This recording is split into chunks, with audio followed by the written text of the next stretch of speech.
Hello, music fans. You're watching Death by Unicorn, where we usually talk about metal, rock, and prog music. But today I'm doing something a little different.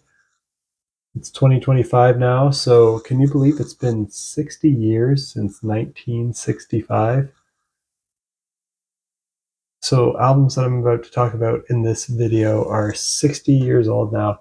Now, I've made videos on my channel talking about my 10 favorite albums of every year from 1970 to modern times.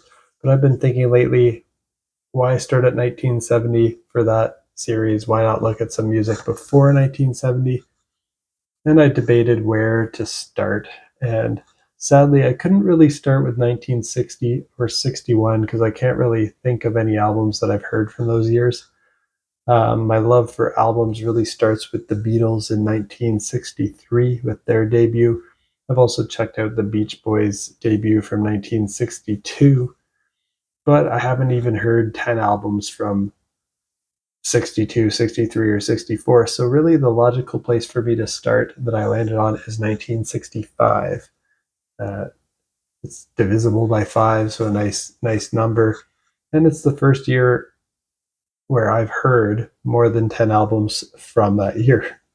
So, just with my own knowledge of music, this is kind of where I can actually start doing a top 10. But it's still kind of before my main genres even existed. It's all before there was progressive rock or metal, though you could potentially see the seeds of those genres being planted here if you look closely enough.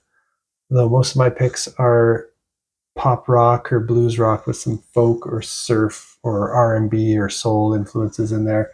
So that's enough of a preamble. Let's jump in. But before I get into the top 10 proper, I'll just give two honorable mentions. First honorable mention For Your Love by the Yardbirds.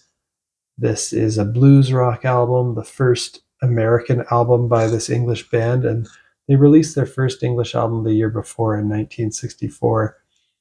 This album, For Your Love by the Yardbirds, features some of the earliest recordings by guitarist Eric Clapton and his replacement Jeff Beck.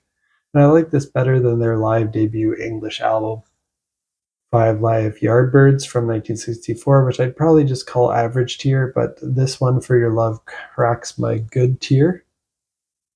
And the other honorable mention is the Bee Gees Sing and Play 14 Barry Gibb songs by the Bee Gees. And this is their debut album. It's credited to Barry Gibb and the Bee Gees rather than just the Bee Gees.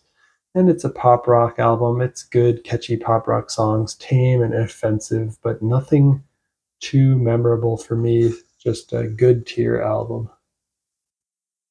Now let's jump into the top 10 proper, starting with number 10, which is Having a Rave Up with the Yardbirds by the Yardbirds. And this one is blues rock with R&B, psychedelic rock kind of sprinkling in a little bit there. This is kind of the year where things start getting a little bit more psychedelic and weird. Maybe that's why I start to find some stuff that I like from this year. Whereas things before were pretty straightforward blues rock or pop rock. They start getting a little interesting. And this is the second American album by the Yardbirds, who's an English band. Side 1 contains studio tracks with Jeff Beck on guitar, and side 2 contains live tracks with Eric Clapton on guitar. And I like this better than all their earlier work. Still just a good tier, though. Nothing really sticking with me, making me fall in love with it. Just liking it, enjoy it while it's on, but then kind of not really wanting to go back to it a lot. And that's going to be a theme for my next couple as well. What am I at? Number 9 is Kind of Kinks by the Kinks. I'd give this a good tier as well. This is their second album. They're an English band, and it's pop rock with some R&B influences, pretty close to on par with their debut album, though maybe a tad better. I think their debut album came out in 64, so it's one of the few that I've heard from that year as well. And the Kink Controversy is going to be my number 8. They're another one that I'll give a good tier. Another one by the Kinks, another pop rock album, their third album. and pretty close to on par with their debut and second album, maybe a tad better. Now we're going to go up into my very good tier, starting to get into the really interesting stuff here with my number 7, which is The Magnificent Moodies by the Moody Blues. And this is their debut album. It's very good tier, but they'll do better stuff later in their career. This is still really their pop rock with R&B, soul and blues influences. It's not as creative as they will become later on. And number 6 is My Generation by The Who.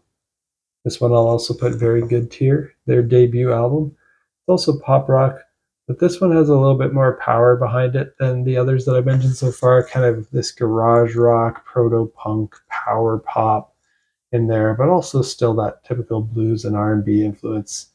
And I think this is the best debut album of 1965. And yeah, the title track on here is iconic. Still just a very good tier album, not quite cracking excellent to me for me, because they'll do better stuff later in their career. But it's a solid start. And at number 5, I've got the Beach Boys with their album Summer Days and Summer Nights. A very good tier album. It's their ninth album, so they've been really busy. One of the most active bands up to this point that I'm aware of. This is pop rock. It's got some cool, sophisticated Baroque pop, but also their earlier surf rock influences in there. And yeah, I like this one, Summer Days and Summer Nights, better than all their earlier work, except for the one that came just before it.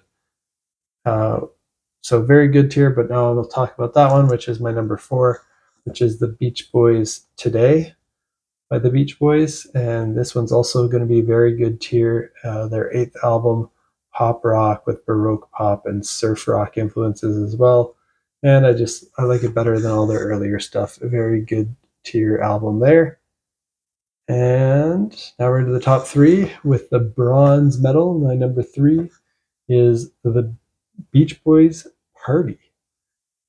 And this one is very good tier as well. It's their 10th album. This is pop rock. It's got this acoustic folk influence to it and surf rock influence. This one's kind of weird. This album consists mostly of cover songs played with acoustic instruments, so I feel weird ranking it above the other Beach Boys albums from this year, but I do really enjoy their cover of Regent's Barbara Ann, which was the only single from this album that reached number 2 in the US and number 3 in the UK. It was their highest charting British single to that point. And I think it's cool and unique for an album at this time, because Party was recorded in a studio but presented as an impromptu live recording of a party.